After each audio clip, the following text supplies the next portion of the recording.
చిన్న ప్రార్థన చేసుకుందాం. ప్రియ పరలోకమందున మా తండ్రి, సాయంకాల సమయంలో నీ ఎందుకు భయమ భక్తి కలిగి నీ యొక్క జ్ఞాన గ్రంథం నుంచి కొన్ని మాటలు నేర్చుకొని సదుద్దేశంతో వచ్చాం తండ్రి. చెప్పబడుతున్న మాటలు మా జీవితంలో లోటుపాట్లు ఉంటే సరి చేసుకునే భాగ్యం ప్రతి బట్టిగా దయచేయమని క్రీస్తునామని ప్రార్థన అడిగి పెట్టుకుంటున్నాం పరమ తండ్రి. ఆమేన్.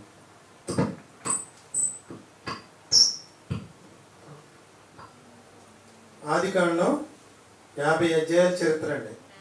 అర్ధగంటలో అయిపోయింది. అబ్రహాము, ఇస్సాకు, యాకోబు, యోసేపు. అది మనం ఎన్నిసార్లు చదివినా ఇంత నీట్గా అర్థం అవ్వదండి.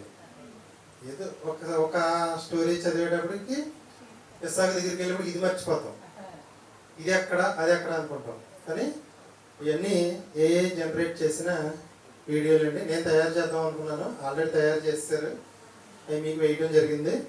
పిల్లలకు ఉదయం అబ్రహాం ఫుల్ మూవీ అయిపోయింది.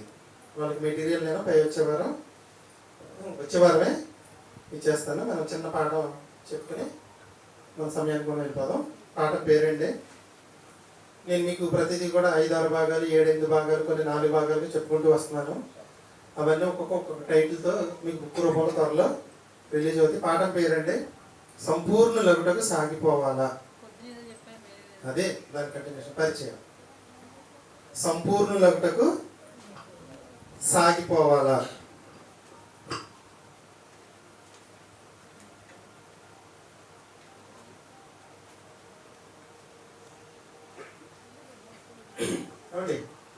సంపూర్ణులగుటకు సాగిపోవాలా. చర్చికి వస్తే సరిపోదా? ఏమండి, ఇంటి దగ్గరికి వెళ్ళి ప్రార్థన చేసుకుంటే సరిపోదా? నేర్చుకోవాలా? పరీక్షలు రాయాలా? పాటలు రాయాలా? బుక్కులు రాయాలా? బైబిల్ చదవాలా? మళ్ళీ పరీక్షలు రాయాలా? ప్రతి ఆదివారం వచ్చి ఉంటే సరిపోదా? ఇంటికి వెళ్ళి ప్రార్థన చేసుకుంటే సరిపోదా? ప్రపంచ క్రైస్తవం అంతా చేసేది ఏంటంటే ఆదివారం చర్చికి వెళ్తారు, ఇంటికి వెళ్ళి ప్రార్థన చేసుకుంటారు, అయిపోయింది. పాఠం పేరు ఏం చెప్పాను మీకు? సంపూర్ణులగుటకు సాగిపోవాలంటే 66 పుస్తకాల్లో మిమ్మల్ని ఎవ్వరు ఏ ప్రశ్న అడిగినా నిలబడి సమాధానం చెప్పాలి. మా అయ్యగారిని అడుగుతానండి, మా ఆయన్ని అడుగుతానండి, ఆయన అడుగుతాను అనకూడదు. ఏ ప్రశ్న అడిగినా ఇమీడియట్గా సమాధానం చెప్పే స్థితిలో క్రైస్తవ్యం ఉండాలి. అప్పుడే మనం ఏమైనట్టు? సంపూర్ణులైనట్టు. ఒకవేళ మిమ్మల్ని సంపూర్ణంగా చేయబడే కొన్ని పాఠాలు స్టార్ట్ చేసిన దాంట్లో మొదటి పాఠం ఈరోజు కొంచెం చెప్పి మిగిలింది వచ్చే వారం చెప్తాను. చిన్న మాట ఏంటంటే, బైబిల్లో ఎక్కడైనా అన్నం తినండి అని ఉందా? మరి ఎందుకు తింటున్నారు మీరు? గాలి పీల్చమని ఉందా? విసర్జించమని ఉందా? నీరు త్రాగమని ఉందా? నిద్రపోమని ఉందా? ఇవ్వండి అయ్యండి. మరి లేని ఎందుకు చేస్తున్నారండి? జాగ్రత్తగా వినండి, మళ్ళీ చెప్తాను. బైబిల్లో అన్నం తినండి, గాలి పీల్చండి, నీరు త్రాగండి, ఎక్సర్సైజులు చేయండి, విసర్జించండి, వాకింగ్ చేయండి, తలదూకోండి, బట్టలు వేసుకోండి, చెప్పులు వేసుకోండి, స్నానం చేయండి. ఇవన్నీ బైబిల్ ఎందుకు లేవంటారు?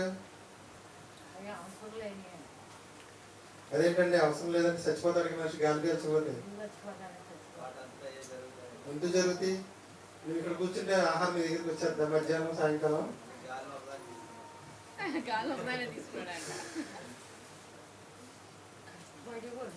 దేవుడు అంటండి ఏయైతే మనుషులు చెయ్యరో వాటిని ఆజ్ఞలాగా ఇచ్చాడంట.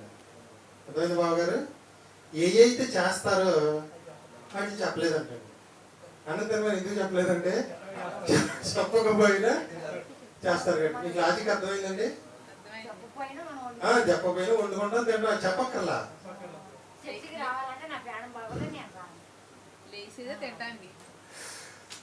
ఏమండి, చెప్పకపోయినా తింటారు, త్రాగుతారు, పీల్చుతారు, విసర్జిస్తారు, ధరిస్తారు, శుభ్రపరచుకుంటారు, నడుస్తారు. మరి ఆజ్ఞలు ఎందుకు ఇచ్చాడు? మనం సంపూర్ణులు అవడానికి సాగిపోవాలండి. దేవుడు ఆజ్ఞలు ఎందుకు ఇచ్చాడు? పాటించమని. ఖచ్చితంగా అవి చేయరంటండి మనుషులు. ఖచ్చితంగా 10 ఆజ్ఞలు మనుషులు భూమి మీద చెయ్యరు. చెయ్యరు కాబట్టి దేవుడు ఏం చేశాడంటే వీటిని ఆజ్ఞగా ఇస్తే, మీరితే పాపం అని తెలియజేస్తే ఖచ్చితంగా చేస్తారు అని ఏం చేశాడంటే భూమి మీదకి వచ్చిన మనుషులు ఏదైతే చెయ్యరో దాన్ని ఆజ్ఞగా ఇచ్చాడు. 10 ఆజ్ఞలు చెప్పగలరా? పొరుగు అనేది ఏది ఆశించొద్దు అన్నాడంటే ఏంటి అర్థం చెప్పండి. ఖచ్చితంగా ఆశిస్తారు.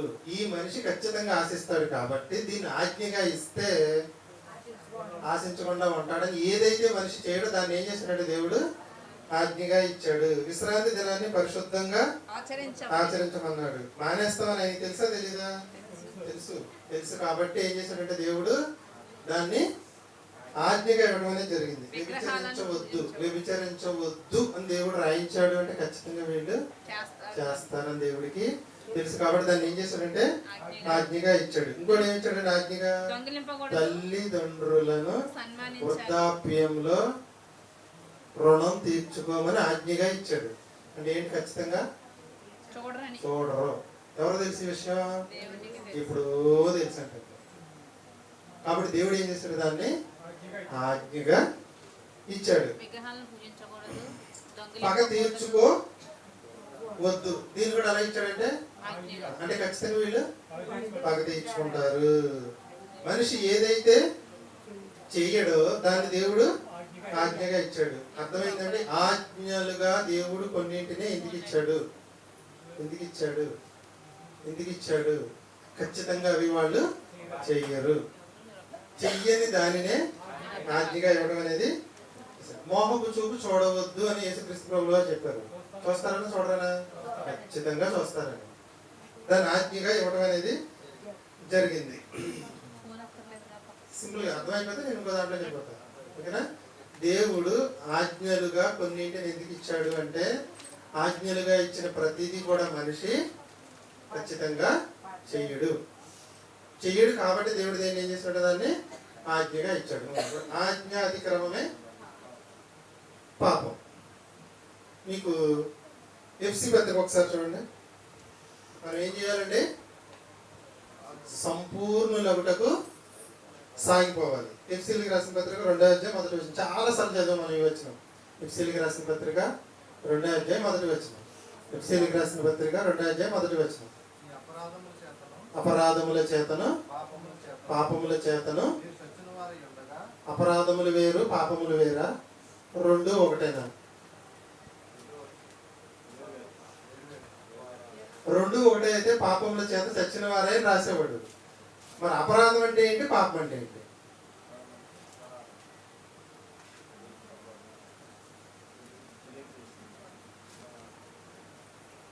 చెప్తే మీకు అర్థమైందంటే నేను చెప్పేది అదే. సంపూర్ణులకు మనం సాగిపోవాలి. అపరాధాలు అంటే ఏంటి? పాపాలంటే ఏంటి? అపరాధాలు అంటే ఏంటి? పాపాలంటే ఏంటి? మీకు బైబిల్లో రెఫరెన్స్ చూపిస్తాను. 1వ తిమోతి పత్రిక 2వ అధ్యాయం 14వ వచనం. 1వ తిమోతి పత్రిక 2వ అధ్యాయం 14వ వచనం. 1వ తిమోతి పత్రిక 2వ అధ్యాయం 14వ వచనం. 1వ తిమోతి పత్రిక 2వ అధ్యాయం 14వ వచనం. ఆదాము మోసపరచబడలేదు కానీ మోసపరచబడి పాపం చేసిందా? అపరాధంలో పడిందా? అంటే పాపం అపరాధం ఒకటి కదా?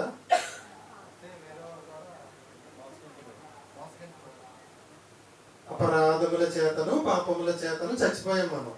అపరాధం అంటే ఏంటి? పాపం అంటే ఏంటి? రెండు ఒకటేనా? ఇంగ్లీష్ బైబిల్లో వేరేలాగా ఉందండి, తెలుగు బైబిల్లో మార్చిరేసారు కాదు. ఈవిడి అవ్వగారు ఏం చేసింది? పాపం చేసిందా? అపరాధం చేసిందా? మరి పాపం అంటే ఏంటి? 1వ సమూయేలు గ్రంథం చూడండి, 12వ అధ్యాయం 23వ వచనం. సమూయేలు మొదటి గ్రంథం 12వ అధ్యాయం 23వ వచనం. మీకు రెఫరెన్స్ వద్దు, ఇది ఒకటి తీయండి. 1వ సమూయేలు గ్రంథం 12వ అధ్యాయం 23వ వచనం. 1వ సమూయేలు గ్రంథం 12వ అధ్యాయం 23వ వచనం. 1వ సమూయేలు గ్రంథం 12వ అధ్యాయం 23వ వచనం. నా మట్టుకు నేను ప్రార్థన చేయుట మానుట వలన. ఇక్కడ ఏమంటున్నాడు?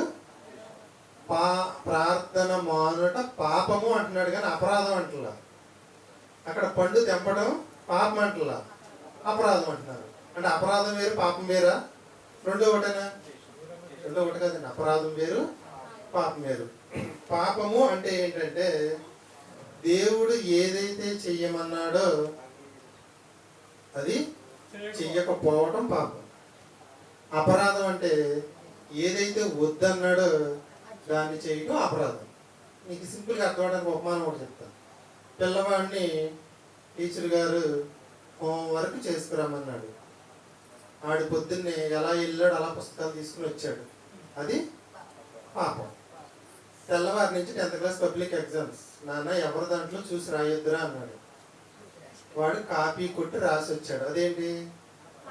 అపరాధం. మీకు అర్థం అవ్వలేదా? చెయ్యమన్న దాన్ని చెయ్యకపోవడం పాపం, వద్దన్న దాన్ని చేయటం అపరాధం. అర్థమైందని? అర్థం అవ్వలేదా? చెప్పండి. ఇప్పుడు అపరాధం వేరే పాపం వేరా?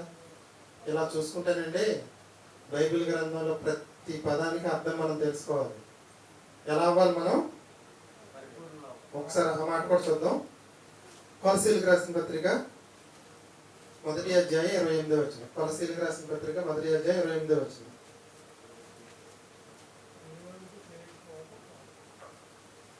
కొలసీలకు రాసిన పత్రిక 1వ అధ్యాయం 28వ వచనం.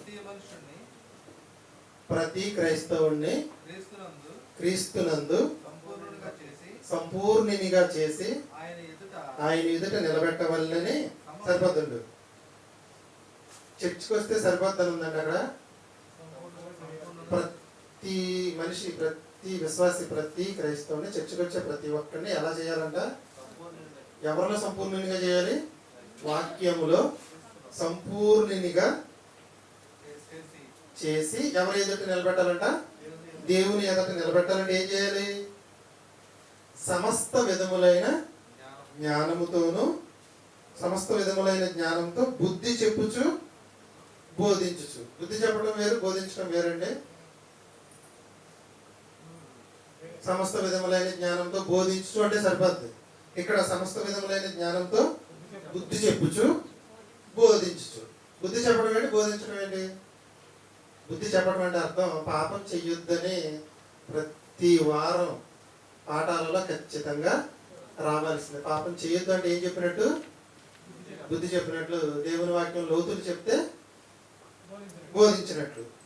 ఆయన వాక్యమును ప్రకటించుచున్నాము. ఒక మనుషుని లేదా ఒక క్రైస్తవుని సంపూర్ణిని చేయాలంటే ఏం చేయాలి? సమస్త విధములైన జ్ఞానముతో బుద్ధి చెప్పుతూ బోధించాలి. అప్పుడు ఏమైందంటండి? చెప్పండి. సంపూర్ణులు. కింద చదవండి. అందు నిమిత్తము నాలో బలముగా సరిపోద్ది. ప్రతి మనుషుల్ని క్రీస్తునందు సంపూర్ణంగా చేసి ఆయన ఎదుట నిలబెట్టవలనని సమస్త విధములైన జ్ఞానముతో ప్రతి మనుషునికి బుద్ధి చెప్పుచు బోధించుచు ఆయనను ప్రకటించుచున్నాము అంటున్నాడు పౌలు. కాబట్టి సంఘంలో జరగవలసింది ఏంటంటే విశ్వాసుని సంపూర్ణునిగా చేసే బోధ అనేది జరగాలి. కానీ ఏం జరుగుతుందంటే ఈరోజు ఎక్కడ వేసిన గొంగలి అక్కడే అన్నట్టుగా ఉంటుంది. ఈ వారం చెప్పిన పాఠం మళ్ళీ వచ్చే వారం, మళ్ళీ వచ్చే వారం చెప్పిన పాఠం పై వచ్చే వారం. విశ్వాసికి ఇంట్రెస్ట్ లేదు, చెప్పే ఆయనకి కూడా ఇంట్రెస్ట్ లేదు. ఈయనకి సంపూర్ణ అవ్వాలని లేదు, వచ్చే వాళ్ళకు కూడా సంపూర్ణ అవ్వాలని లేదు. ఉందంటారా? దేవునికి అసాధ్యమైనది ఉన్నదా అని అడగండి. ఏమంటారు? లేదంటారు. మనం ఏమంటాం? ఉన్నదంటాం. మనతో తప్పు అంటారు వాళ్ళు. సిలువలో బతికి 8 మాటలు అంటాం మనం. వాళ్ళు ఏంటంటారు?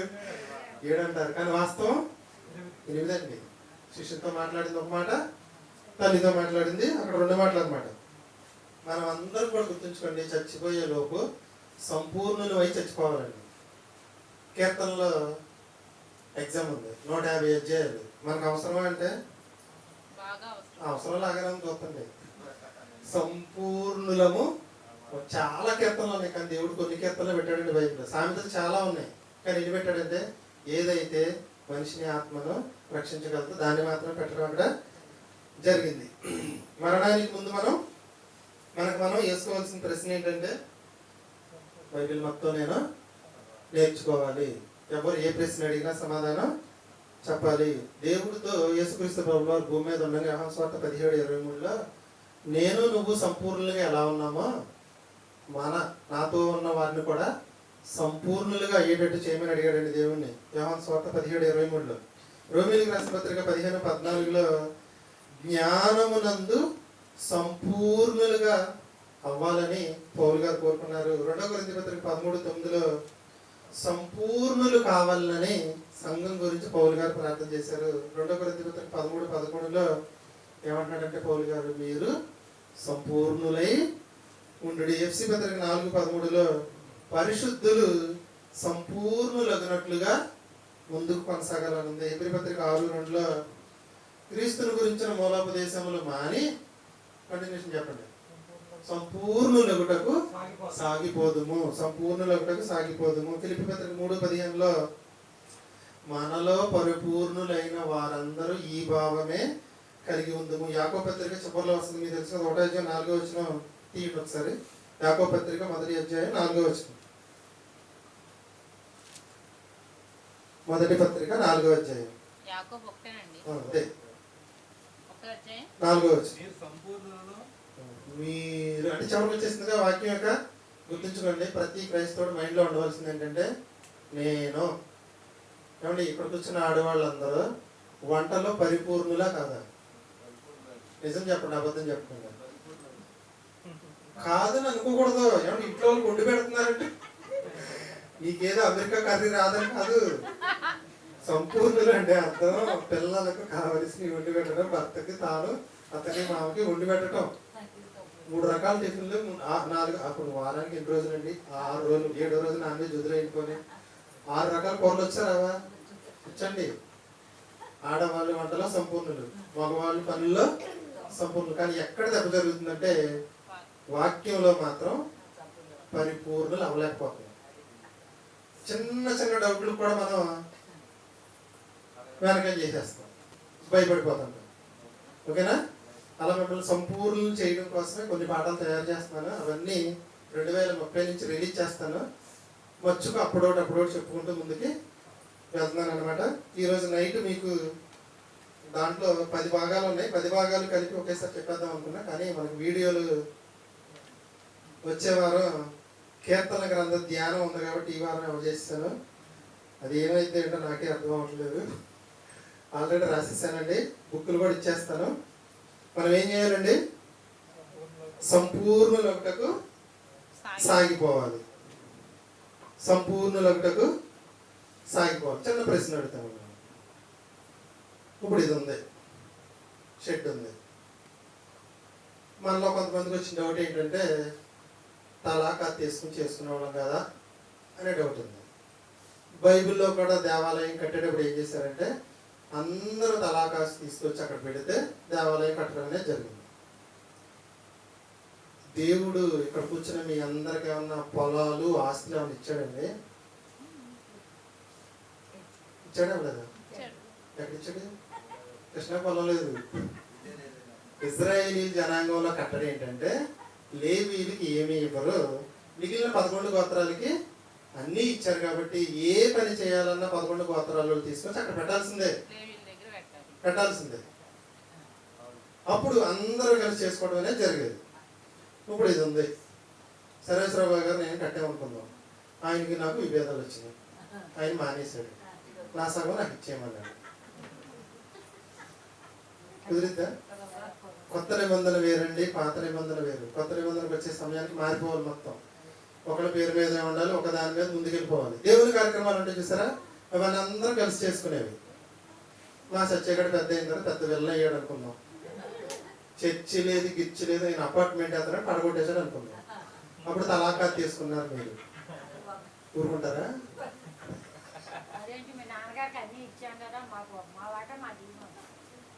కొన్ని అందరు కలిసి చేసే ఉంటాయండి, కొన్ని ఒక్కరే చేసే ఉంటాయి. అంతే తప్పితే నేను మిమ్మల్ని ఏదో తప్పు చేయాలని ఎన్నుకోవాలని కాదు. ప్రతిదీ ఏం చేయాలంటే మీకు తెలియాలి. సంపూర్ణులగుటకు సాగిపోవాలి. ఈరోజు మీకు చెప్పే అంశం ఏంటంటే మనం నీటి ద్వారా బాప్తిసం పొందాం అందరం. దేవుడు ఏం చేశాడంటే అదే క్షణంలో పరిశుద్ధాత్మతో అగ్నిలో మనకి బాప్తిసం అనేది ఇచ్చేసాడు. ఆ దేవుడు ఇచ్చిన బాప్తిస్మం అనేది నిలిచి ఉంటేనే మనం పరలోకానికి వెళ్తాం. ఆ దేవుడు ఇచ్చిన బాప్తిస్మం మనలో నిలిచి లేదనుకోండి, మనం నరకానికి వెళ్ళిపోతాం. చర్చికి వచ్చినప్పటికీ బాప్తిస్మం తీసుకున్నప్పటికీ నరకానికి వెళ్ళిపోతాం. పాఠం పేరేంటి గుర్తుంచుకోండి, రాసుకోగలిగిన వాళ్ళు రాసుకోండి.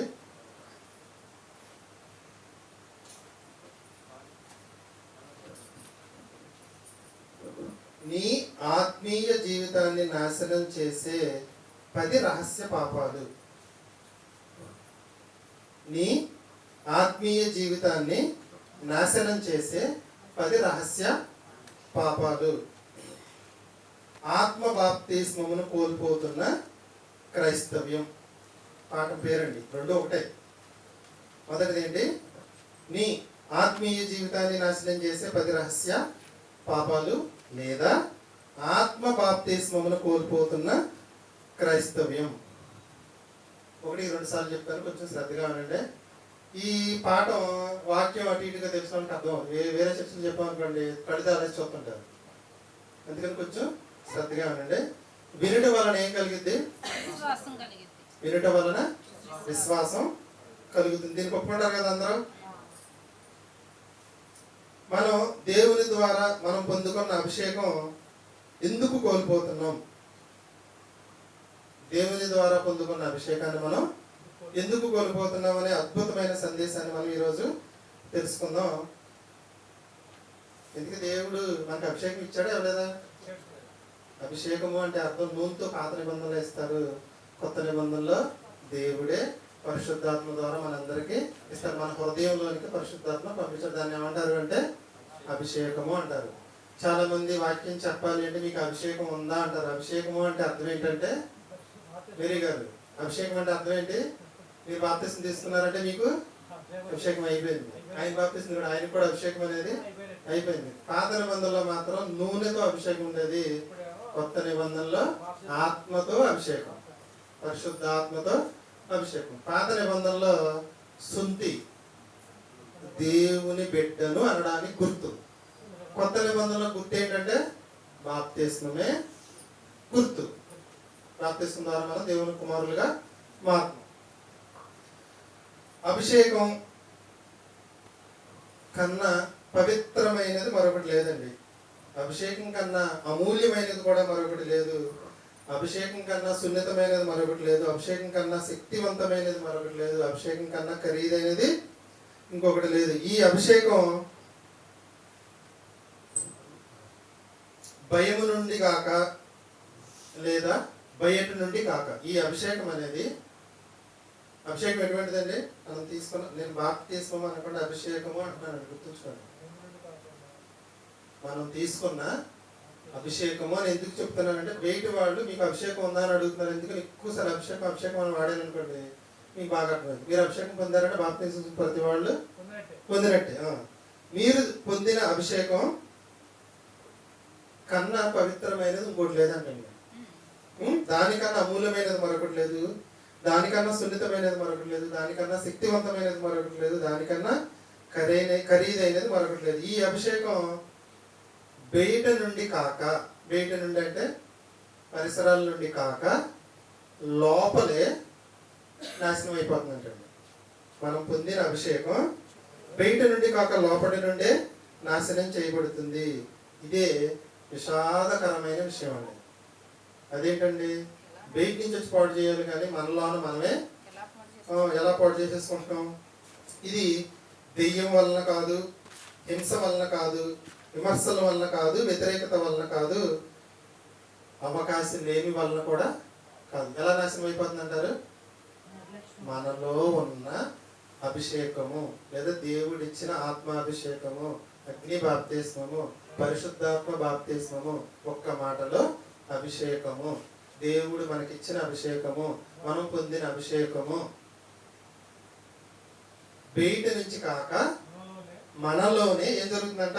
లోపటి నుండే నాశనం చేయబడుతుందంటండి. ఇది దేని వల్ల కాదు?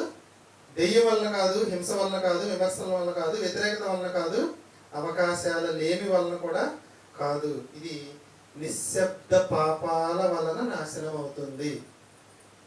నిశ్శబ్ద పాపాలంటే ఎవ్వరికి ఏమీ తెలియని పాపాల వలన ఏమి నాశనం అయిపోతుందండి? మనం పొందిన ఆ అభిషేకం, దేవుడిచ్చిన ఆత్మాభిషేకం, అగ్ని బాప్తిస్మం అనేది ఏమైపోతుంది? నాశనం అయిపోతుంది. దేనివల్ల? నిశ్శబ్ద పాపాల వలన, వ్యక్తిగత పాపాల వలన, దాచిన అలవాట్ల వలన, రహస్యంగా అనేక విషయాల పట్ల రాజీ పడటం వలన దేవుడు మనకిచ్చిన అభిషేకం ఏమైపోతుందంటే నాశనం అవుతుంది. మళ్ళీ చెప్తానండి, నిశ్శబ్ద పాపాల వల్ల నాశనం అవుతుంది, వ్యక్తిగత పాపాల వల్ల నాశనం అవుతుంది, దాచిన అలవాట్ల వల్ల నాశనం అవుతుంది, రహస్యంగా అనేక విషయాల పట్ల మనం రాజీ పడటం వలన నాశనం అవుతుంది. ఎవ్వరు చూడని పాపాలు, కానీ దాని వలన దుఃఖించేవాడిగా పరిశుద్ధాత్ముడు మాత్రం అలా చూస్తూనే ఉంటాడు.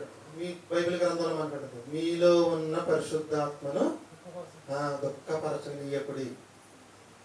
దేవుణ్ణి ఏడిపించడం అంటారు మాటలో చెప్పండి. ఇప్పుడు ఏడుస్తాడు ఆయన? చెప్పండి. నిశ్శబ్ద పాపాల వలన, వ్యక్తిగత పాపాల వలన, దాచిన అలవాట్ల వలన, రహస్యంగా అనేక విషయాల పట్ల మనం రాజీ పడటం వలన మనం పొందిన ఆత్మ అభిషేకం అనేది నాశనం అవుతుంది. ఎవ్వరూ చూడని పాపాలు, కానీ దాని వలన దుఃఖం మాత్రం పరిశుద్ధాత్మకి వస్తుంది. కానీ ఏమి అంటండి, చూస్తూనే ఉంటాడంతే. దేవుడు భూమి మీద మనకి పాపానికి శిక్షిస్తుంటాడు, కానీ పరిశుద్ధాత్ముడు ఏం చేస్తాడంటే, పరిశుద్ధాత్ముడు పలానా మనిషిని శిక్షించాడని బైబిల్ గ్రంథంలో ఎక్కడైనా ఉంటుందండి? మనకి ఉండదు. పరిశుద్ధాత్ముడు ఏం చేస్తాడంటే దుఃఖిస్తాడు, చూస్తూ ఉంటాడు, ఏం చేయడు, చూస్తూ ఉంటాడు. అభిషేకాన్ని నాశనం చేసుకుంటున్నప్పుడు ఏం చేస్తాడు? చూస్తూ అలా ఊరుకుంటాడు, అంతే, ఏం చేయడు. ఇప్పుడు మొట్టమొదటి రహస్య పాపం మనం తెలుసుకుందాం. వీటిని కానీ మనం ఎదుర్కోకపోతే ఒకానొక టైంలో అవే మనకి ఎదురొచ్చి మనల్ని ప్రశ్నిస్తాయి అన్నమాట. మొట్టమొదటి రహస్య పాపం. పాఠం పేరు ఏం చెప్పారండి మీకు?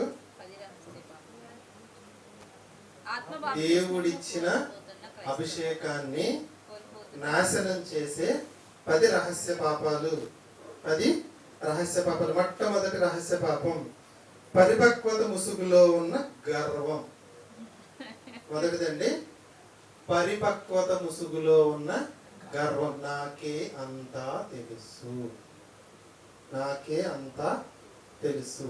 పరిపక్వత ముసుగులో ఉన్న గర్వం.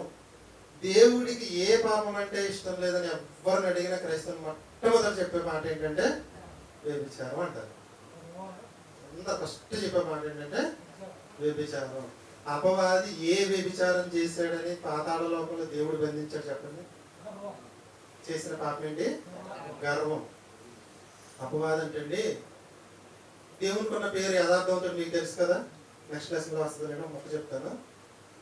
దేవుడికి ఉన్న పేరు యథార్థవంతుడు, పరిశుద్ధుడు, కనికరం గారు, అలాగే యథార్థవంతుడు దేవుడు. అదే యథార్థవంతుడు అనే పేరు ఎవరికి ఉందంటే చెప్పండి? యోబు గారికి ఉంది. యోబు యథార్థవంతుడు, న్యాయవంతుడు అని ఉంది. అపవాదికి ఉన్న పేరు కూడా ఏంటో తెలుసా మీకు? యెషయా గ్రంథంలో ఉంటుందండి. మనం చిన్నపిల్లలకి నేర్పించడం అతను యథార్థవంతుడు అంటాడు. ఇప్పుడు అతనిలోనికి గర్వం రాకముందు దేవుని ఎదుట యథార్థవంతుడు అంటే దేవుడు ఎలా ఉన్నాడు, ఈయన కూడా అలా ఉన్నాడు. అంత మంచి క్వాలిటీ ఉంది. ఎవరికంటే? అపవాదికి. యెషయా గ్రంథంలో తర్వాత ఎక్కడ చూపిస్తాను మీకు. అతనిలోనికి ఏమొచ్చిందంటే గర్వము.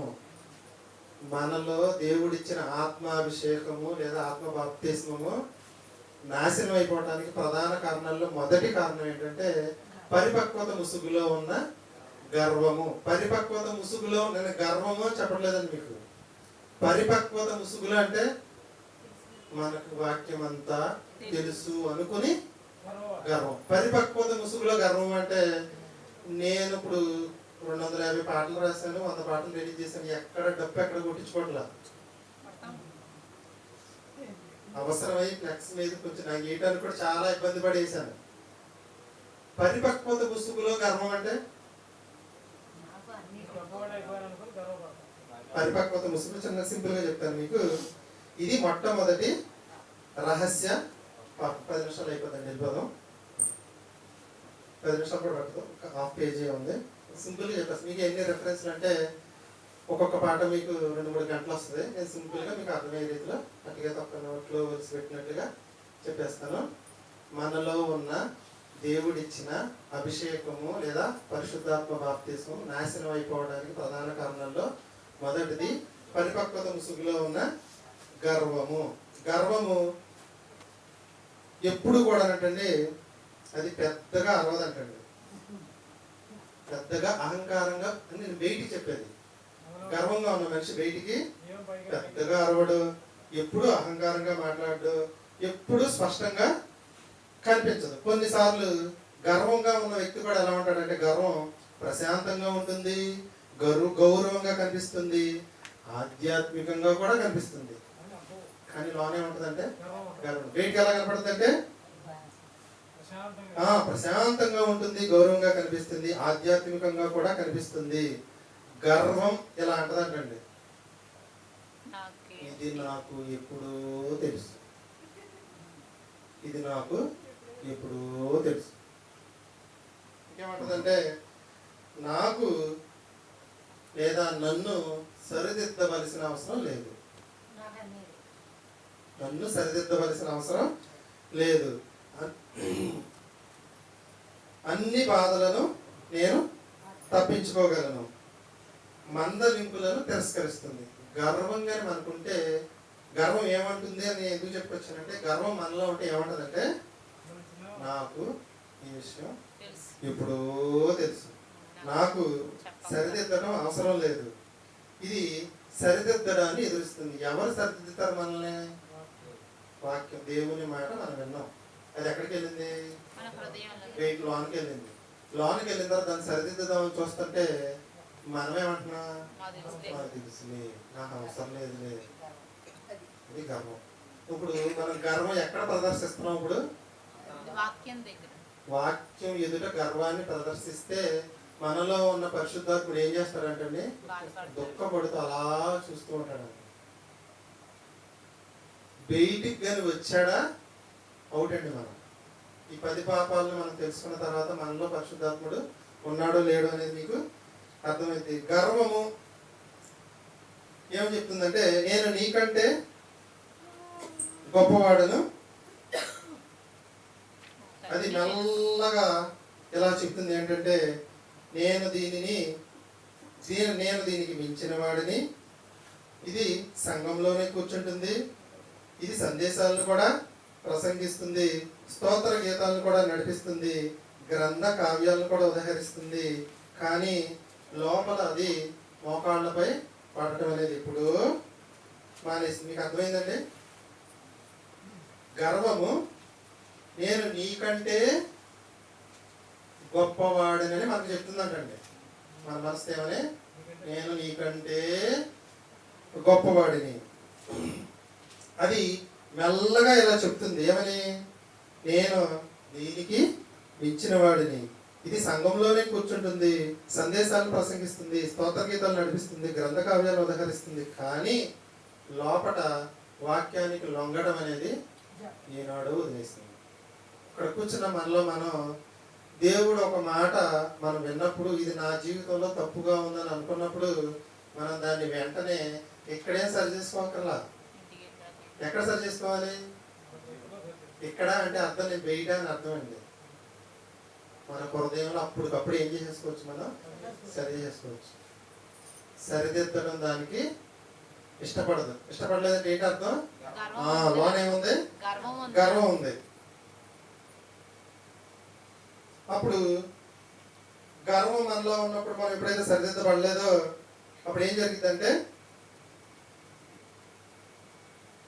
పరిశుద్ధాత్ముడు దుఃఖిస్తాడు. పరిశుద్ధాత్ముడు దుఃఖిస్తే అభిషేకం ఏమైపోతుందండి? రోజు రోజు అభిషేకం ఎప్పుడైతే తగ్గిపోతుందో ఆటోమేటిక్గా పాపం అనేది స్టార్ట్ అవుతూ ఉంటుందని అర్థం. వినయం ఉన్న చోటే అభిషేకం ప్రవహిస్తుంది. వినయం అంటే మనుషుల పట్ల కాదు, ఎవరి పట్ల? దేవుని పట్ల. సమర్పణ ఉన్న చోటే విశ్రాంతి. సమర్పణ ఉంటేనే పరిశుద్ధాత్ముడు విశ్రాంతి తీసుకుంటాడు. ఒక మనిషి లేదా ఒక స్త్రీ నేర్చుకోవాలి అని తన మనసులో లేదు అంటే గర్వం స్టార్ట్ అయిందని అర్థం. పురుషుడు కానీ స్త్రీ కానీ నేను చెప్పాను ఫస్ట్ సంపూర్ణ లగుటకు సాగిపోవాలి. మనం ఓపుకున్నంత వరకు వాక్యాన్ని నేర్చుకోవాలండి, తప్పదు. సంపూర్ణ ఒక మనిషి లేదా ఒక స్త్రీ లేదా ఒక పురుషుడు నేర్చుకోవాలనే మనసును ఎప్పుడైతే కోల్పోతాడో ఆ క్షణం నుంచే ఆ పరిశుద్ధాత్ముడు నీటితో పోల్చుకుంటే ఎండిపోవడం ప్రారంభమైందండి. పరిశుద్ధాత్మ మనలోంచి వెళ్ళిపోవడం అనేది ప్రారంభం. ఒక్కసారి కాదు, నెమ్మదిగా నిశ్శబ్దంగా వెళ్ళిపోతాడండి. గర్వం అనేది మనలో ఉన్నప్పుడు ఆటోమేటిక్గా పరిశుద్ధాత్ముడు నిశ్శబ్దంగా ఒకేసారి కాకుండా నెమ్మదిగా మనకి దూరం అవుతాడు. అభిషేకం ప్రతిభను ఆకర్షించదు, అది విరిగి నలిగిన హృదయాన్ని ఆకర్షిస్తుంది. అభిషేకం పరిశుద్ధాత్ముడు నీకున్న ప్రతిభను బట్టి ఏం ఆకర్షితుడవడం, విరిగి నలిగిన మనసుకు మాత్రమే ఆయన ఏమవుతాడంటే ఆకర్షితుడవుతాడు. గర్వం ఆధ్యాత్మికంగా కూడా కనిపించగలదు. గర్వం ఎలా ఉంటుంది, ఇది నాకు చెప్పండి ఎప్పటికే తెలుసు, సరిదిద్దడం అవసరం లేదు, నేను ఈ స్థాయిని ఎప్పుడో దాటిపోయాను, నాకు బాధ్యత అవసరం లేదు. ఆ సందేశం వాళ్ళ కోసమే కానీ నా కోసం కాదు. పాఠం ఎప్పుడు కూడా ముందు మనకి చెప్పుకోనండి, తర్వాత విశ్వాస గృహంలో చేరిన వాళ్ళకి చెప్పాలి. చెప్పే ముందు నేను ఒక మాట చెప్పాలనుకున్నా, ఒక వారం రోజుల ముందు నేను ట్రై చేస్తాను, ఇది సాధ్యమా అసాధ్యం, నేను చేయగలిగినంత మట్టుకు నీకు వాక్యం చెప్తాను చెప్తే నేను చేయలేను చూసారా అది చెప్పను. అది నేను చేయగలిగినప్పుడు వచ్చే వారం వచ్చే వారం దాని కంటిన్యూషన్ పార్ట్లో చెప్పుకోస్తా, లేదంటే అక్కడ ఆగిపోతుంది అంతే. ఏదైతే చేయగలమో అదే ఇక్కడ నిలబడి మనం చెప్పాలి. ఏమంటుందని గర్వం, ఇది నాకు ఇప్పటికే తెలుసు, సరిదిద్దడం అవసరం లేదు, నేను ఈ స్థాయి ఎప్పుడో దాటిపోయాను, నాకు బాధ్యత అవసరం లేదు, ఈ సందేశం వాళ్ళ కోసమే కానీ నా కోసం కాదు. కానీ గర్వం ఒక ప్రాణాంతకమైన పని చేస్తుంది. ఏంటంటే అది పరిశుద్ధాత్మకు తలుపుల్ని మూసేస్తుంది. పరిపక్వత ముసుగులో ఉన్న గర్వం ఏం చేస్తుందంటే పరిశుద్ధాత్మకు తలుపుల్ని మూసేస్తుంది. పరిశుద్ధాత్మకు తలుపులు మూసేస్తే ఎప్పుడైతే పరిశుద్ధాత్ముడు బలహీనుడు అయిపోయాడో ఇక ఆయన ఏం చేస్తాడంటే మన మీద పని అనేది చేయడు. పరిశుద్ధాత్ముడు అంటే బలహీనులతో కూడా కలిసి పనిచేయగలడంట. బలహీనులతో కూడా కలిసి పనిచేయగలడు, విరిగి నలిగిన వాళ్ళతో కూడా పని చేయగలడు, చదువు లేని వాళ్ళతో కూడా పని చేయగలడు, భయపడి వారితో కూడా పని చేయగలడంట. కలిసే ఉండాలని కోరుకుంటాడంట. పరిశుద్ధాత్ముడు అంటే బలహీనులు అంటే అతను అప్పుడప్పుడు ఏదైనా చిన్న చిన్నగా పాపం బలహీనుల దగ్గర కూడా కలిసే ఉండాలనుకుంటాడంట. విరిగి నలిగిన వారితో కూడా కలిసి పని చేయాలనుకుంటాడంట. అలాగే చదువు లేని వారితో కూడా కలిసి పని చేయాలనుకుంటాడంట. భయపడే వారితో కూడా కలిసే పని చేయాలనుకుంటే కలిసి ఉండాలనుకుంటాడు. కానీ గర్విష్ఠులతో మాత్రం అస్సలు ఉండడానికి ఇష్టపడుతుంది. మనలో ఉన్న పరిశుద్ధాత్మలు ఆత్మాభిషేకాన్ని నాశనం చేసే రహస్య పాపాల్లో మొట్టమొదటి పాపం పరిపక్వత ముసుగులో ఉన్న గర్వము. కానీ గర్వం దేవుడు పరిశుద్ధాత్ముడు గర్విష్ఠులతో మాత్రం కలిసి పని చేయడు. గర్వం మిమ్మల్ని నేర్చుకోలేని వారిగా చేస్తుంది. గర్వం ఏం చేస్తుందంటే నేర్చుకోలేని వారిగా చేస్తుంది. అది కదిలించలేని వారిగా చేస్తుంది. పరలోకాన్ని చేరుకోలేని వారిగా చేస్తుంది. ఇప్పుడు చెప్పండి, గర్వం అనేది మనలో ఉంటే మన అభిషేకం ముందుకు కొనసాగదు, మన పరలోక ప్రయాణం మధ్యలోనే ఆగిపోద్ది. ఎప్పుడైతే గర్వం ఉందో మనం ఏం చేస్తామంటే ముందు నేర్చుకోవడం మానేస్తాం. అంతా నాకు తెలుసని కూర్చుంటాం, తెలిసిన దాన్ని చెప్పుకుంటూ ముందుకు వెళ్ళిపోతాం. కానీ దేవుడు ఏమంటున్నాడు, పరిపూర్ణులగుటకు ముందుకు సాగిపోవాలి. మీరు గుర్తుంచుకోండి, ఒక వారం చెప్పిన పాఠం వచ్చే వారం చెప్పండి. మనం ఎన్ని వారాలు అన్ని వారాలు కొత్త అంశాలు చెప్పుకుంటూనే వెళ్తాం తప్పితే చెప్పిన పాఠం చెప్పడానికి అసలు ఇష్టపడడం. హరిబాబు చెప్తుంటాడు, కూర్చున్న వాళ్ళకి ఎప్పుడు కూడా అద్భుతమైన ఆత్మీయ ఆహారాన్ని అందిస్తేనే వారం వారం మానకుండా ఖచ్చితంగా వస్తారు. ఉదాహరణకి ఇదే పాఠాన్ని నేను వచ్చే వారం చెప్తాను. ఇదే పాటను పై వచ్చే వారని చెప్పారు, ఇదే పాటను పై వచ్చే వారు కూడా చెప్తారని ముందు వారని చెప్పారు. వస్తారా రాదా? ఎందుకు తెలిసిందే కదా అనుకుంటాం. అర్థమైందండి? ఇప్పుడు చెప్పండి, పరిశుద్ధాత్ముడు ఎప్పుడు మనతో కలిసి పనిచేస్తాడు అంటే, చిన్న పాపం చేసినా వదులుకోడు. అయ్యా ఇది తప్పు అని నేను గర్తించి నిలబెట్టుకుంటాడు. బలహీనపడ్డావు నిలబెట్టుకుంటాడు. చదువు రాదు ఏదోలాగా నేను నిలబెట్టుకుంటాడు. ఎన్ని జరిగినా నేను నిలబెట్టుకుంటాడు. కానీ ఆ పరిపక్వత ముసులో గర్వం అనేది మనసులోకి వస్తే మాత్రం వెంటలో వచ్చేది. దేవుడికి నచ్చింది గర్వమే, యేసుక్రీస్తుకి నచ్చింది గర్వమే, పరిశుద్ధాత్ముడికి కూడా నచ్చింది గర్వమే. నాశనమునకు ముందు, మంచి పాట ఉంటుందండి మంది, నాశనమునకు ముందు గర్వము నడుస్తుంది. ఏ నాశనం?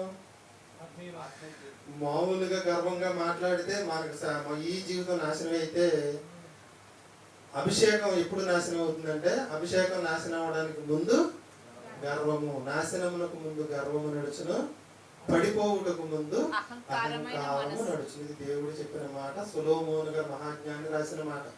కాబట్టి మన ఆత్మీయ జీవితం నాశనం అవడానికి మొట్టమొదటిది ప్రధానమైన కారణం ఏంటంటే, మన అభిషేకం పోవడానికి, నాశనం అయిపోవడానికి ప్రధాన కారణం ఏంటంటే గర్వము, పరిపక్వత ముసుగులో ఉన్న గర్వం. గుర్తుంచుకోండి, ఈ రోజు నుంచి ఎవ్వరికి కూడా ఎప్పుడు కూడా గర్వం అనేది అస్సలు మనసులో కూడా రాకూడదు. వచ్చింది అంటే మన దేవుడు ఇచ్చిన బాప్తిస్మం మనమే మన చేతులతో నాశనం. చిన్నది ఏదో తప్పు చేస్తారు, క్షమించమని అడిగారు, కలిసి పనిచేస్తాడు పరిశుద్ధాత్ముడు, వదులుకోడు మనల్ని, తప్పులోనే వెళ్తున్నాం, చెయ్యొద్దని చెప్తారు. కానీ గర్వం వస్తే మాత్రం సైలెంట్ అయిపోతారంటారు, దుఃఖపడతారంటారు. ఆయన దుఃఖపరచడం అవసరమా? కానీ పరిశుద్ధాత్ముడు మనల్ని ఏం చేయడు? శిక్షించడు. శిక్షిస్తాడండి, దేవుడు శిక్షిస్తాడు, పరిశుద్ధాత్ముడు మనల్ని శిక్షించాడు. తీర్పు కూడా యేసుక్రీస్తుకే ఉంది, కానీ పరిశుద్ధాత్మ శిక్షించాడని 60 పుస్తకాలు ఎక్కడా లేదు. ఈయన ఏం చేస్తాడు అంటే, పరలోకానికి నడిపించడం వరకే ఈయన పని. నువ్వు ఏది చేసినా ఓకే, ఒప్పుకుంటాడు, నిన్ను కాపాడుకుంటాడు. కానీ గర్వం అనేది వచ్చిందా సైలెంట్ అయిపోతాడు. కాబట్టి మనలో ఏముండకూడదంటే గర్వం ఉండదు. ప్రార్థన మన సర్వీస్ బాగా ముగి ప్రార్థన చేస్తాం, ముగించుకున్నాం. 10 నిమిషాలు 15 నిమిషాలు లేట్ అయింది ఏమనుకోవద్దు, వీడియోలు వేయడం వల్ల. మీరు ప్రార్థన చేస్తారు. మంచిగా కరెంటు, వర్షం వచ్చిన కరెంటు పోతుంది, కరెంటు చక్కగా సక్రమంగా ఉంచిన దేవునికి క్రీస్తు నామంలో కృతజ్ఞత తెలియజేద్దాం. ఇంకా 9 లక్షణాలు ఉన్నాయండి, మనం నిదానంగా మనం నేర్చుకుందాం. ఇది బైబిల్ కాలేజీ లెసన్లో పెట్టే పార్ట్ అండి. ఇది బాగా ఉందని అనుకుంటున్నాను. అవును,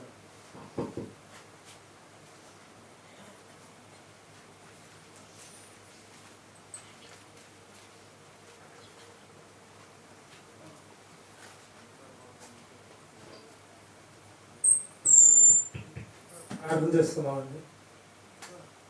మహాపరిశుద్ధుడైన తండ్రి, మీకు వందనాలు, స్తోత్రాలు నాయన. ఇప్పటి వరకు నాయన ఈ స్థలంలో కూడుకొని మరి వీడియో రూపంగా ఎన్నో మరి చరిత్రలో ఎన్నో వాస్తవమైన సంఘటనలు మేము నాయన కళ్ళతో చూసాము తండ్రి. అలాగే నాయన మరి గర్వం అనేది మా అభిషేకాన్ని, మా ఆత్మీయ జీవితాన్ని పాడు చేస్తుందని, ఇటువంటివి నాయన 10 లక్షణాలు ఉన్నాయని, 10 లక్షణాల్లో మొదటిది గర్వం. ఆ గర్వం అనేది ఆత్మీయ జీవితాన్ని అంటే మనకు తెలియకోకుండానే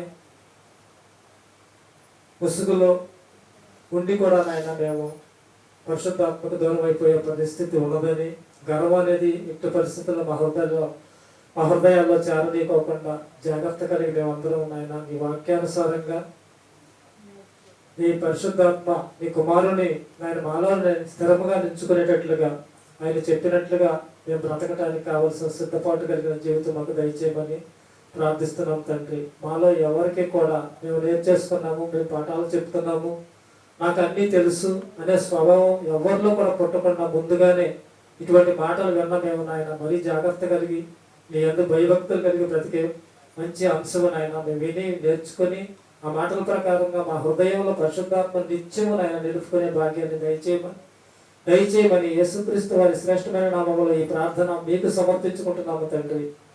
ఆమేన్. మన తండ్రి అయిన దేవుని దయ, కుమారుడైన యేసుక్రీస్తు వారి కృప, పరిశుద్ధాత్మ దేవుని సహవాసము సదాకాలము మనకు తోడయుండి నడిపించును గాక.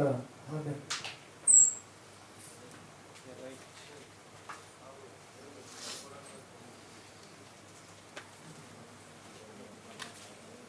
మళ్ళీ వచ్చేది 5వ ఆదివారం ఉదయం సాయంకాలం న్యాయ పాఠాలు కీర్తనల గ్రంథ జ్ఞానం మొత్తం అయిపోద్ది. మీ అందరూ ఆ కీర్తనల క్వశ్చన్కి ఆన్సర్లు రాసేసుకోండి ఈ వారం రోజులు. మన లేకుండా ఒక్క రోజులో 80 వరకు రాసేసిందండి. మరి ప్రశ్న అయితే తగ్గుతుంది వచ్చింది. కొన్ని క్వశ్చన్లకి నెంబర్లు తేడా వచ్చినాయి. నెంబర్ తేడా అంటే కీర్తనలో 1, 6 ఉంది. 12 6 ఫోన్లో 6 వచ్చిన ఉంది, దాంట్లో 5 ఉంది. కొంచెం మార్పు ఉంటాయి. అన్నీ నేను వచ్చేవారని చెప్పేస్తాను.